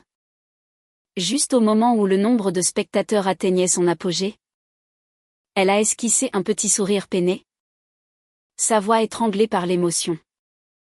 La première personne à parler ne dit pas toujours la vérité, a-t-elle murmuré à la caméra.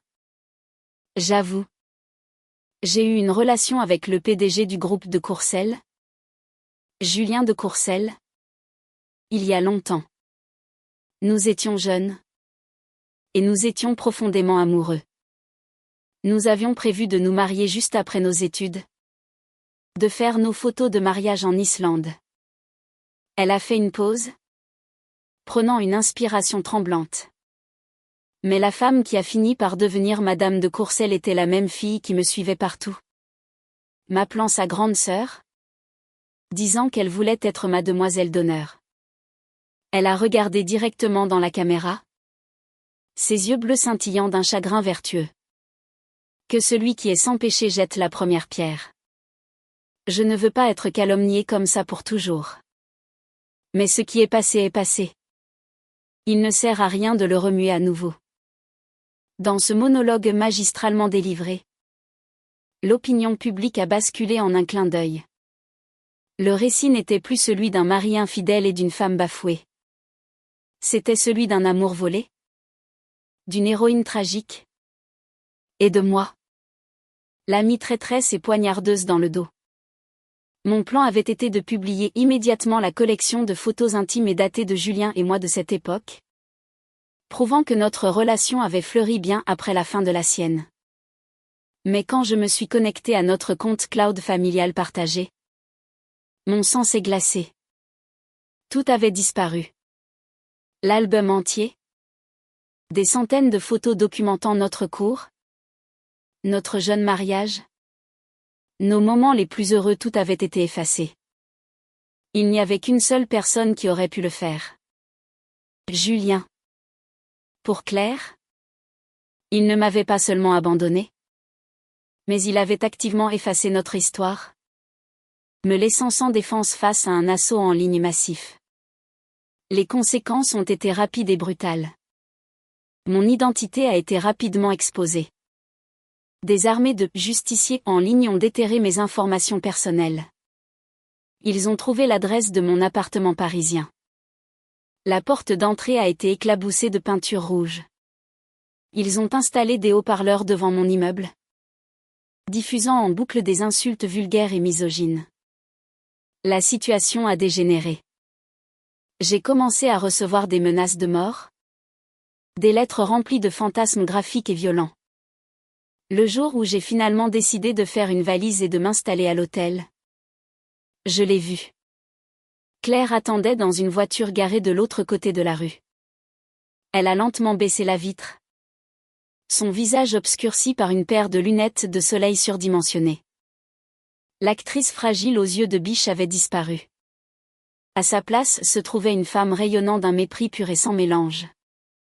Elle a levé la main, a tendu son majeur dans ma direction, puis sa voiture a démarré en trombe, me laissant seule dans la rue silencieuse et vide. Maya était furieuse.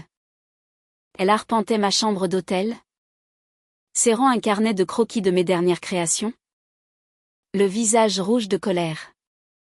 Tu dois faire quelque chose. Et Léa? Vas-tu la laisser s'en tirer comme ça? La vérité, c'est qu'au deuxième jour de la tempête médiatique, Mon amie experte en technologie m'avait déjà aidé à récupérer toutes les données supprimées du cloud. J'avais les preuves.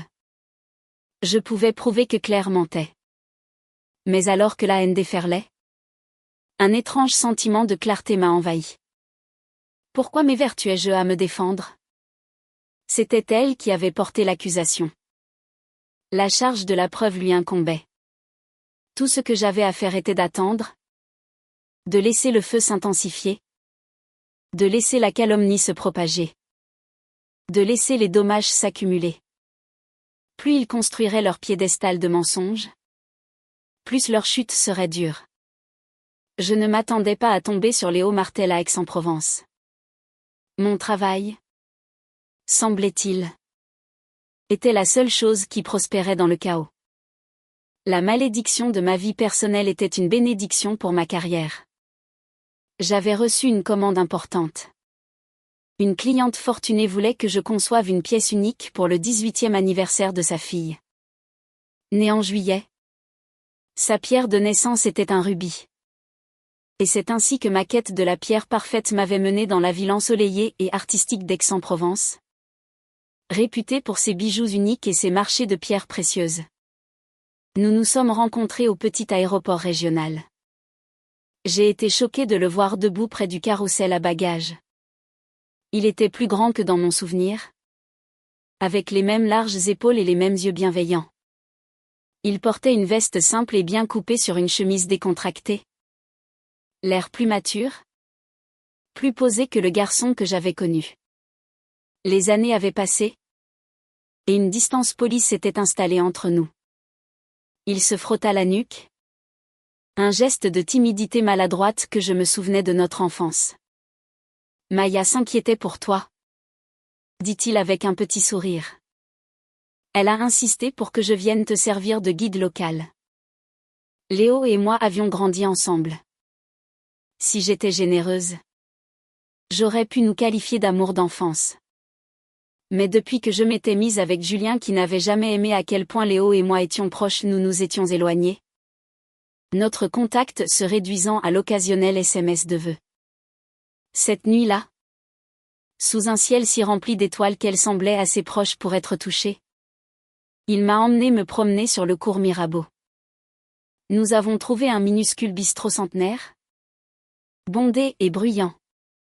Nous étions serrés dans une petite banquette d'angle, nos genoux se touchant presque. L'air était épais de l'odeur du pistou et des oignons frits. Au milieu de l'hiver, un verre de citronnade glacée me faisait mal aux dents mais me semblait délicieusement vivifiant. Le brouhaha autour de nous était un bourdonnement réconfortant, et nous avons tous deux tacitement convenu de ne pas parler de ma vie. À la place, nous avons parlé du passé. Le vieux café près de notre lycée est toujours là, dit-il. Nouveau propriétaire. Mais ils ont gardé le même décor. Vraiment? Je n'y suis pas retournée depuis des années. La vieille dame qui le tenait? Madame Gable. Elle demande encore de tes nouvelles parfois, dit-il. Une légère rougeur montant à son cou. Elle m'a demandé ce qu'était devenue cette fille qui insistait pour porter une veste en cuir en plein hiver avec le col relevé. Juste pour avoir l'air cool. Je gémis, enfouissant mon visage dans mes mains. Oh mon Dieu! Ne me le rappelle pas. Pourquoi se souvient-elle de ça? Il rit. Un son chaud et sincère.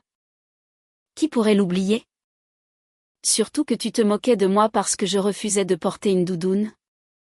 Parce que je trouvais que ce n'était pas stylé. Il posa sa fourchette. Une lueur espiègle dans les yeux. Et tu es bien placé pour parler. N'oublie pas la fois où tu as libéré tous les poissons rouges de l'étang du proviseur et les as relogés dans la piscine du proviseur adjoint. Dans la chaleur confortable et sans prétention du bistrot. Nous avons tous les deux éclaté de rire. Un son libre et léger. Je ne m'étais pas sentie aussi légère depuis des années. Une semaine après mon arrivée à Aix, j'ai reçu un appel de l'assistante personnelle de Julien. Il était probablement inquiet, mais sa fierté ne lui permettait pas de m'appeler lui-même. L'assistante a poliment demandé quand je serais de retour à Paris. Les vacances étaient terminées. Et il y avait des affaires domestiques à régler. J'ai répondu par un simple message via l'assistante: les gens qui divorcent n'ont pas besoin de gérer un foyer ensemble. Désormais, adresser toutes les demandes à mon avocate. Quand l'assistante a relayé mon message, Julien était dans l'appartement de Claire. Il l'aidait à examiner le testament de son ex-mari décédé. Le document était un labyrinthe juridique. Il laissait à Claire un magnifique mais inutile château historique dans les Highlands écossais. L'entretien seul était une fortune. Un gouffre financier. Elle avait demandé à Julien de l'aider à naviguer dans les clauses juridiques complexes. Il avait été là toute la journée. Il était 9 heures du soir avant qu'il ne pose enfin les documents et n'écoute le rapport de son assistante. Arrêtons-nous là pour aujourd'hui, dit-il en levant les yeux vers Claire. Elle portait un déshabillé de soie blanche, exactement comme dans ses souvenirs. Mais la vieille étincelle, la vieille attraction, n'y était plus. Soudain, il eut une envie irrépressible de voir Eléa. Il voulait voir sa femme. Ses mouvements devinrent précipités alors qu'il faisait sa mallette, manquant complètement le sourire raide et forcé sur le visage de Claire. Juste au moment où il tendait la main vers la porte, une main douce se referma sur son poignet. « Tu pars ?» demanda-t-elle, sa voix douce et suppliante. « J'avais promis au bébé que je ferais un appel vidéo avec toi ce soir. Reste. Il veut parler à son oncle. » L'enfant avait été un accident. Tout comme cette nuit de faiblesse à Londres. Claire lui avait dit que l'enfant était le sien. Ne voulant pas lui causer plus de peine, le sujet d'un test ADN n'a jamais été abordé. Mais plus elle mentionnait l'enfant, plus il se surprenait à vouloir voir sa femme. Il retira sa main sans une seconde pensée et sortit. Sa voiture fila dans la nuit. Mais au lieu de rentrer chez lui, il alla à son bureau. Il travaillerait toute la nuit. Il libérerait son emploi du temps. Et puis il irait à Aix-en-Provence et trouverait sa femme. Quant au divorce, cela n'avait jamais été une réelle possibilité dans son esprit. Il savait qu'Eléa l'aimait. Il savait qu'elle n'avait personne d'autre sur qui compter. C'était juste une mauvaise passe. Une phase difficile dans leur mariage. Il la courtiserait, l'apaiserait, et tout redeviendrait comme avant. Je ne pouvais pas légalement conduire dans le sud avec mon permis parisien pour plus de quelques jours. Alors pour faciliter les choses, Léo avait organisé un chauffeur pour m'emmener partout où j'avais besoin d'aller.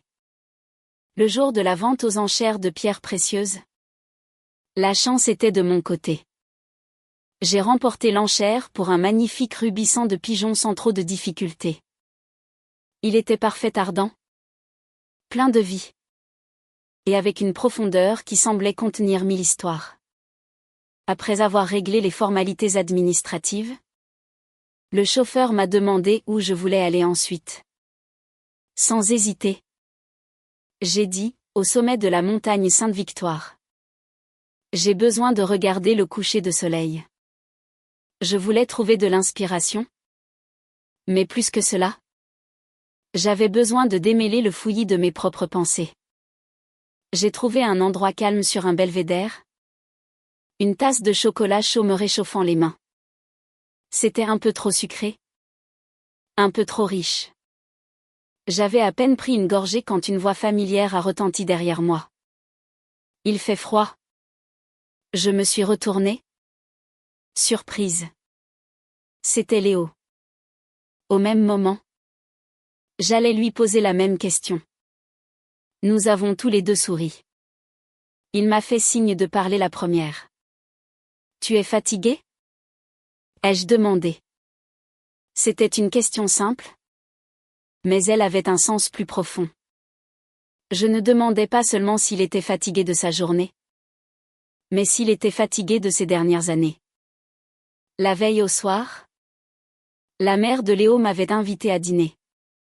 Après le lycée, elle et Léo étaient partis pour la côte ouest à la hâte. Mes propres parents, dans leur frénésie d'ascension sociale, m'avaient tellement occupé que je n'avais même pas eu la chance de leur dire au revoir. Après toutes ces années, Madame Martel avait quelques rides de pluie autour des yeux, mais son attitude douce et élégante était inchangée. C'était une femme sentimentale. Elle avait gardé tellement de choses de notre enfance. C'était ton premier prix d'anglais, avait-elle dit, me montrant un certificat encadré. Tu me l'as donné parce que tu disais que je t'avais aidé à étudier. Tu as même écrit mon nom dessus. Elle a ensuite montré un livre usé. Et ça? C'était le prix que toi et Léo aviez gagné pour un projet de service communautaire. Il le lisait tous les soirs jusqu'à le connaître par cœur. Elle a doucement essuyé une tache de poussière sur le cadre, sa voix s'adoucissant. Mon ex-mari et moi nous sommes rencontrés quand nous étions étudiants à l'étranger. J'ai découvert seulement après notre mariage à quel point sa famille était riche et stricte. Je ne pouvais pas le supporter. Alors j'ai divorcé et je suis revenue seule en France. J'étais si malade que je n'ai même pas réalisé que j'étais enceinte de Léo pendant 3 mois. Elle a souri. Un sourire triste et résili. Être mère célibataire toutes ces années. En y repensant, ce n'était pas si difficile. Elle a expliqué que l'année de notre bac, le grand-père paternel de Léo était tombé gravement malade. Il l'avait supplié d'amener Léo en Californie. Mais ce vieil homme était têtu, dit-elle avec un soupir. Il n'est pas mort. Au lieu de cela, il a forcé Léo à aller à l'université en Angleterre. Nous étions pauvres à l'époque. Je ne pouvais pas me permettre de revenir te rendre visite. Quand j'ai eu de tes nouvelles, c'était ton faire-part de mariage. Elle a fait une pause, me regardant avec une profonde sympathie. Je me souviens que Léo prévoyait de te déclarer ses sentiments juste après le bac. Mais ce vieil homme têtu a tout gâché. Madame Martel, supposant que j'étais à Aix pour soigner un cœur brisé, essayait de me réconforter sans être intrusive. Elle poussait son fils en avant comme une sorte d'offrande thérapeutique. Et Léa, ma chérie, avait-elle dit, sa voix baissant à un murmure conspirateur. Si tu te sens déprimé, juste, joue avec mon fils. Il n'a pas eu de petit ami depuis des années. Les quelques rendez-vous qu'il a eus ont tous été des désastres. Il est toujours propre. J'avais rougi comme une pivoine, agitant les mains en signe de protestation. Mais elle s'est penchée plus près, les yeux pétillants. Et pas de maladie non plus. N'hésite pas à jouer. J'avais été si mortifiée que j'aurais voulu que la terre m'avale tout entière. Maintenant, assise sur la montagne, le souvenir me fit sourire. Je regardais le profil de Léo, se découpant sur le coucher de soleil flamboyant. Je ressentis une pointe de nostalgie pour les années que nous avions perdues.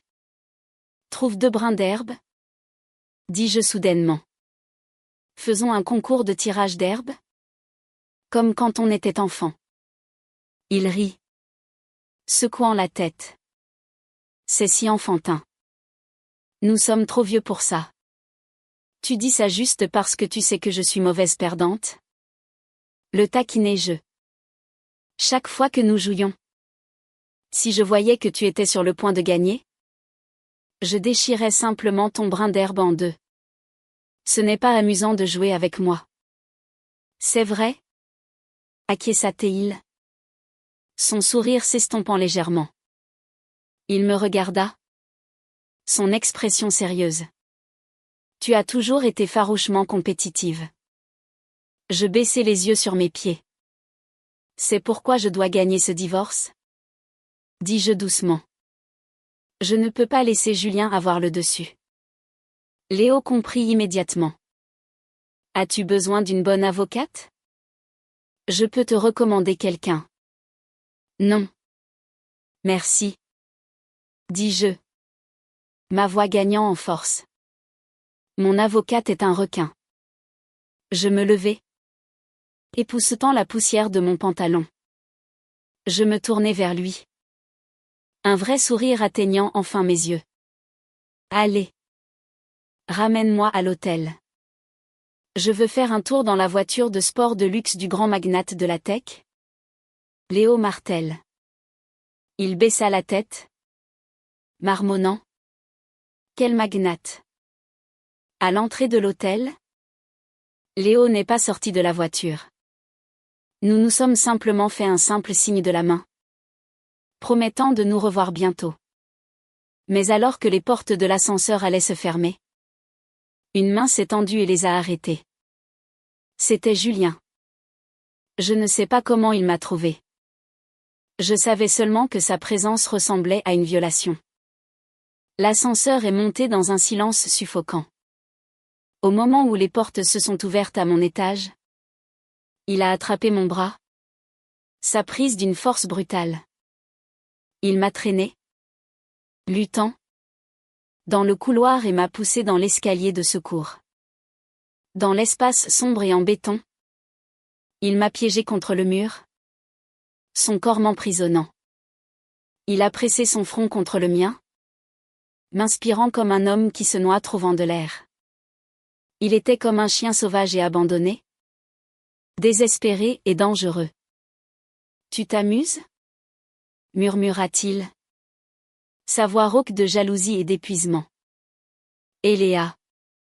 Pourquoi ne m'as-tu pas dit la vérité ? Que tu n'étais pas ici pour le travail ?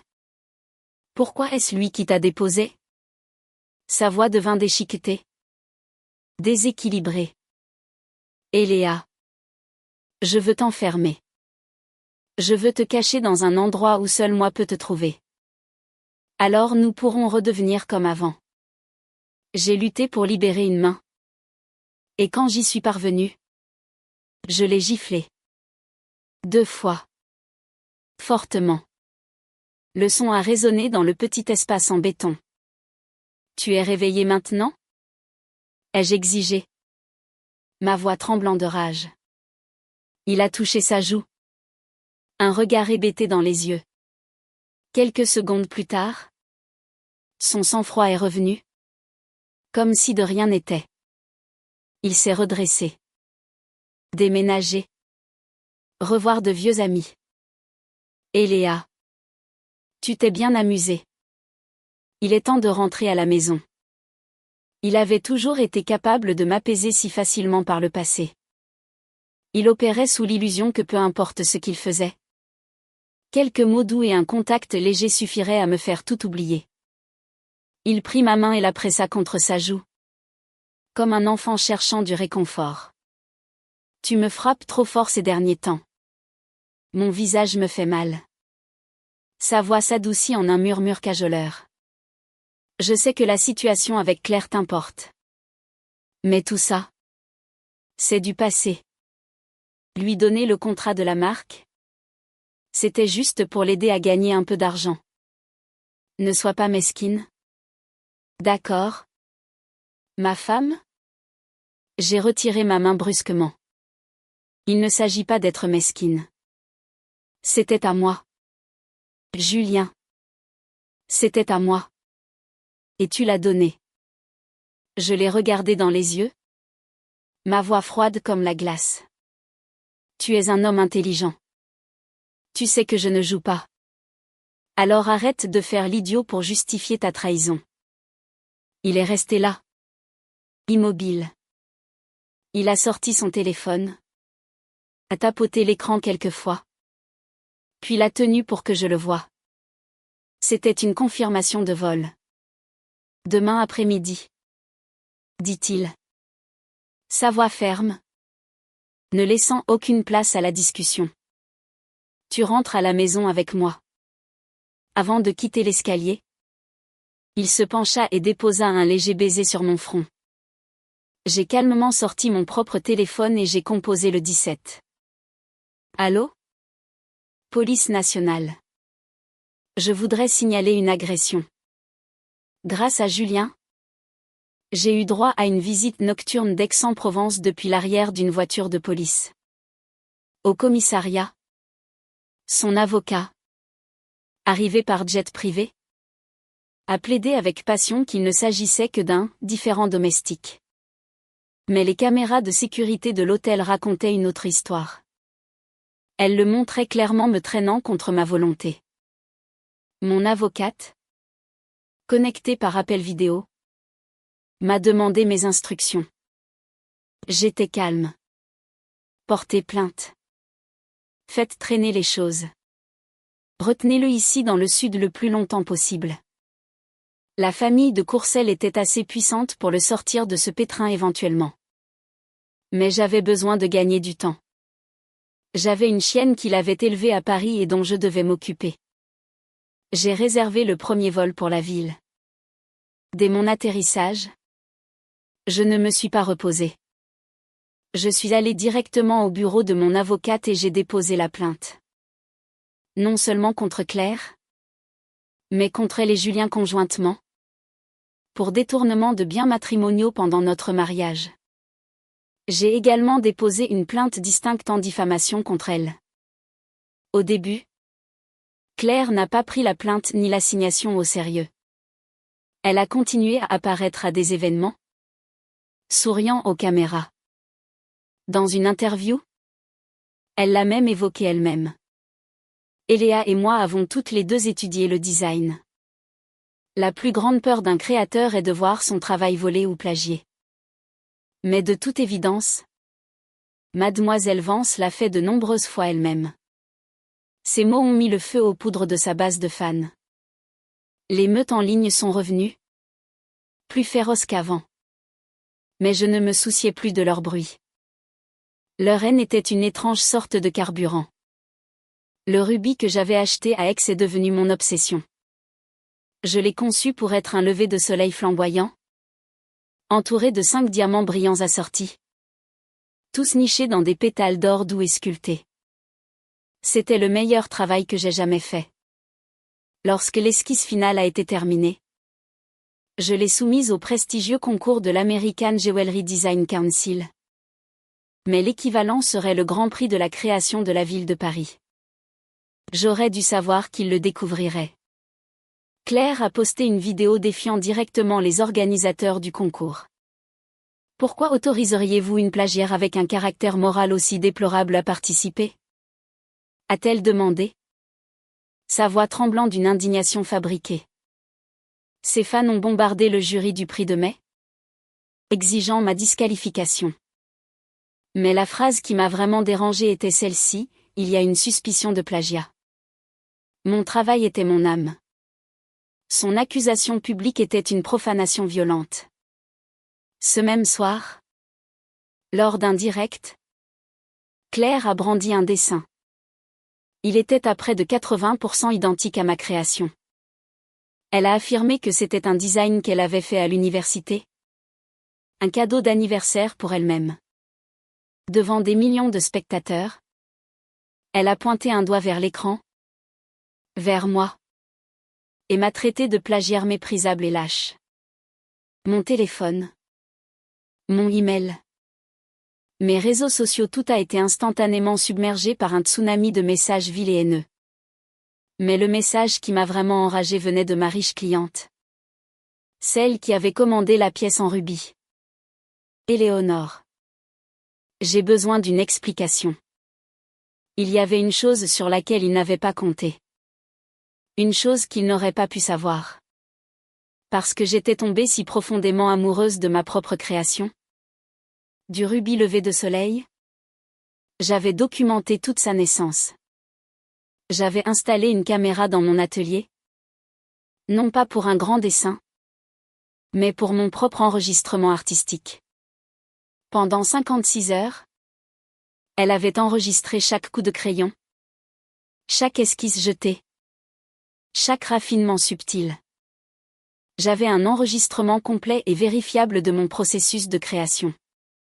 Et j'ai tout publié en ligne. Mais je ne me suis pas arrêtée là.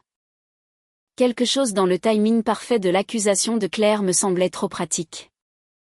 J'ai vérifié les images de sécurité des caméras externes de mon atelier pour les semaines précédant le scandale. Et je l'ai trouvé. Un secret qui ferait exploser toute leur conspiration. Dans la vidéo, datée de 2 semaines auparavant, une berline noire s'arrête devant mon atelier tard dans la nuit. Catherine de Courcelles en sort. Elle essaie plusieurs fois le clavier de la porte, mais échoue. Le nouveau code que j'avais défini après avoir quitté Julien lui était inconnu. Elle sort son téléphone et passe un appel. Le nom du contact affiché sur son écran est Julien. Mais il ne répond pas. Elle n'aurait pas pu savoir que j'avais également supprimé son accès du système de sécurité. Mais alors, miraculeusement, la porte s'ouvre. Quelqu'un l'avait laissé entrer de l'intérieur. La caméra à l'intérieur de l'atelier révèle la traîtresse. Ma propre assistante. La vidéo montre Catherine remettant une épaisse liasse de billets à mon assistante. En échange, la jeune femme en qui j'avais eu confiance, que j'avais encadrée et traitée comme une petite sœur, non seulement ouvre la porte principale mais aussi le coffre-fort où je gardais mes croquis originaux dessinés à la main. Catherine sort son téléphone et photographie méticuleusement chaque page de mon portfolio de design. Puis, elle part aussi discrètement qu'elle est venue. Et quelques jours plus tard, mon design est apparu entre les mains de Claire Vasseur, présenté comme son propre chef-d'œuvre volé. Je n'ai flouté aucun visage. Je n'ai pas édité une seule seconde. J'ai posté l'intégralité des images de sécurité, sans aucune retouche, en ligne. Un instant après avoir cliqué sur télécharger, Internet a explosé. Julien, venant tout juste de se sortir de ses ennuis judiciaires dans le Sud, est rentré à Paris et s'est retrouvé au cœur d'une tempête médiatique. Il m'a appelé, la voix tendue de fureur. Eléa, tu es allée trop loin. Quoi qu'elle ait fait. Tu l'appelais mère. Ne ressens-tu aucune culpabilité à lui faire ça? J'ai ri. Un son dépourvu de toute chaleur. J'ai penché ma chaise en arrière, regardant son visage en colère sur l'appel vidéo. Ce n'est pas moi qui lui ai dit de commettre un crime. Julien. J'ai profité de ce moment de chaos pour porter le coup de grâce. J'ai envoyé à son avocat un accord de divorce révisé. Les nouvelles conditions étaient simples, Julien de Courcelles quitterait notre mariage sans rien. Pas un seul actif. Il l'a lu. Le visage sombre. Sa réponse fut le même disque rayé. Je ne suis pas d'accord pour un divorce. Il parlait comme un homme subissant une grande injustice. Il a continué. La voix tendue. Je n'interviendrai plus dans la situation avec Claire. Poursuis-la en justice. Demande une compensation. Fais ce que tu veux. C'est à toi de décider. Mais j'ai une condition. Nous ne divorçons pas. Claire était là avec lui, visible à l'arrière-plan. Elle lui a attrapé le bras, le visage masqué par la panique. Non. Julien. Tu dois penser au bébé. Il ne peut pas avoir une mère qui est une criminelle condamnée. Elle s'est agitée davantage, attrapant une boîte de mouchoirs sur la table et la jetant dans ma direction, comme si elle pouvait traverser l'écran. J'ai calmement penché la tête de côté, évitant le projectile imaginaire. Julien, tu n'es pas en position de négocier avec moi. Soit tu pars sans rien, et j'abandonne les charges contre ta mère. Soit tu peux la regarder passer le reste de sa vie à être honnie par le monde entier. Catherine de Courcelles a complètement perdu le contrôle. Elle s'est jetée sur Claire, criant et griffant. C'était toi. A-t-elle hurlé? La voix se brisant. C'est toi qui m'as poussé à voler ses créations. Tu as dit que si je t'aidais, tu ferais en sorte qu'Eléa m'écoute. Espèce de petite traînée. J'ai ignoré leur drame domestique. Les yeux fixés sur Julien. J'ai exposé le choix devant lui. Simple et absolu. Il a semblé s'effondrer sur lui-même. Ses épaules s'affaissant. Tout son corps tremblait. Quand il a parlé, sa voix était un murmure rauque. Et Léa. M'aimes-tu encore? L'amour? Ai-je répondu? Le mot semblant ancien et sans importance. À 20 ans, j'avais cru aux contes de fées. Je voulais tout le cœur de Julien de Courcelles. À 27 ans, après avoir goûté les résidus amers de sa trahison, je voulais juste tous ses actifs. J'ai cessé de t'aimer il y a bien longtemps. Le jour où Julien a signé le transfert du dernier de nos actifs communs à mon nom, nous étions officiellement divorcés. Sur Internet, les mêmes personnes qui m'avaient vicieusement calomnié ont commencé à poster des vidéos d'excuses publiques, les unes après les autres. J'ai gagné mes procès. Les contrevenants les plus flagrants, ceux qui avaient fabriqué des histoires et mené l'émeute en ligne, ont été condamnés à des peines de prison. Les autres ont été condamnés à payer de lourdes amendes et à présenter des excuses publiques. Certains ont tenté de plaider la pauvreté ou l'ignorance juvénile. Je n'ai montré aucune pitié. Quand ils m'ont maudite, ils voulaient que le monde le voie. Quand ils se sont excusés, le monde devait en être témoin aussi. Quant à Claire et à mon assistante traîtresse, elles ont eu ce qu'elles méritaient. Claire a non seulement dû rembourser jusqu'au dernier centime des actifs matrimoniaux qu'elle avait reçus de Julien pendant notre mariage, mais elle a également été condamnée par le tribunal à acheter, au prix du marché, le collier de rubis même qu'elle avait tenté de revendiquer comme le sien. Ma vie était pleine de nouveaux moments inspirants. La sienne avait atteint une impasse. Mon assistante a écopé d'une peine de 6 mois de prison. J'ai tiré quelques ficelles pour m'assurer qu'elle soit affectée au même quartier pénitentiaire. J'espérais qu'elles prendraient bien soin l'une de l'autre. Catherine de Courcelles, dans un dernier acte désespéré, a dépensé une fortune pour faire venir l'enfant de Claire en France. Mais une semaine plus tard, un test ADN a confirmé sa pire crainte. L'enfant n'était pas son petit-fils. Le choc, dit-on, lui a provoqué un arrêt cardiaque. Elle a passé un demi-mois à se rétablir à l'hôpital. Toutes les batailles gagnées et la poussière retombée, j'ai fait mes valises. J'ai décidé de partir en voyage pour célébrer ma victoire. Le jour de mon départ, j'ai croisé Julien à la gare. Il était habillé pour voyager, l'air épuisé et perdu. Il s'est tenu devant moi, me barrant le chemin. « Et Léa ?» dit-il. Sa voix épaisse d'un espoir désespéré. « Donne-moi une autre chance. Laisse-moi recommencer. Laisse-moi te reconquérir. » J'ai réfléchi un instant. Puis j'ai brandi le billet de train que je tenais à la main. À l'université, j'ai toujours rêvé d'aller à Chamonix. Je voulais voir le Mont Blanc de mes propres yeux. Je l'ai regardé. Mon expression indéchiffrable. Je vais rester à Chamonix pendant 7 jours. Pas d'itinéraire fixe. J'irai simplement où le vent me portera.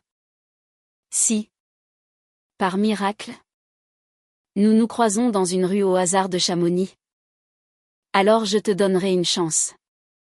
Ce jour-là, Julien est resté à regarder mon train s'éloigner de la gare de Lyon.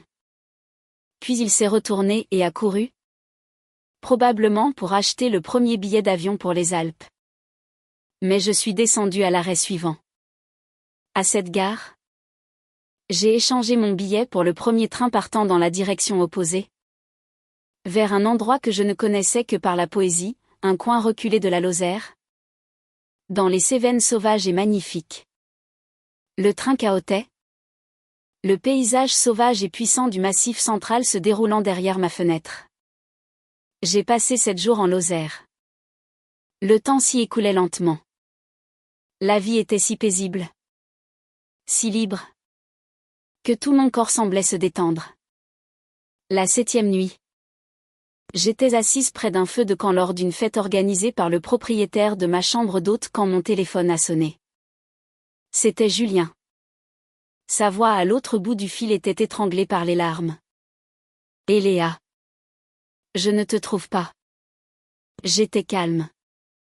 Je sais. Dis-je. Je n'y suis jamais allé. Pourquoi? Demanda-t-il. Sa voix se brisant. Ai-je besoin d'une raison? Faire cette offre n'était qu'un caprice.